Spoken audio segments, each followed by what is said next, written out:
dikkat edelim. Fatih Sultan Mehmet devrinin çok büyük, çok renkli bir entelektüelidir.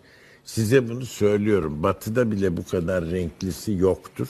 Nedir özellikleri Fatih'in? Efendim Arapça, Farsça kalem oynatıyor. Yunanca şakır şakır okuyor İlyada'yı.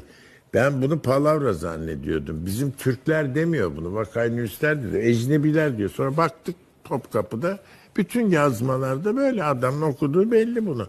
Homeros'u. Evet tabii Homeros okuyor adam. Merak ediyor. Alexandri Magni, Büyük İskender tarihi okuyor falan. İtalyanca bildiğini herkes biliyor zaten. O zaman şehzadeler böyle rengarenk yetişiyorlardı okulda yani lisan falan.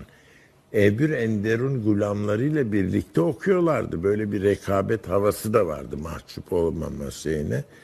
Böyle yetişmiş adam ve çok zeki biri. Yani Batıya açık. resim çalışıyor bilmem ne falan.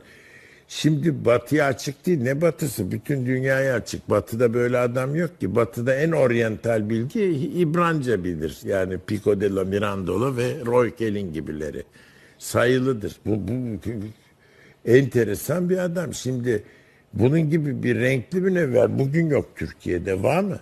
Yok.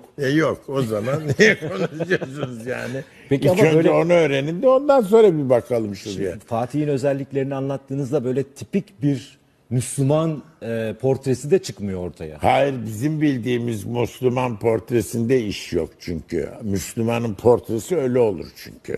Yani 15. asırda tipik bir Müslüman portresi dedim. Yani tipik bir entelektüel Müslüman portresi böyle olur. Ha Müslüman esnafınki daha başka olur tabii. İnsanların entelektüel arasında portresi. farklar vardır. Yani Bunu yabancı Allah dil bilir. böyle yaratır. Yani zeka ile herkesi aynı yaratmıyor. biliyorsun. Dünyaya açıktır, yabancı dil bilir. Yani bunlara Biliyor meraklıdır. efendim adam Resme biliyor yani meraklı. bir hükümdar dil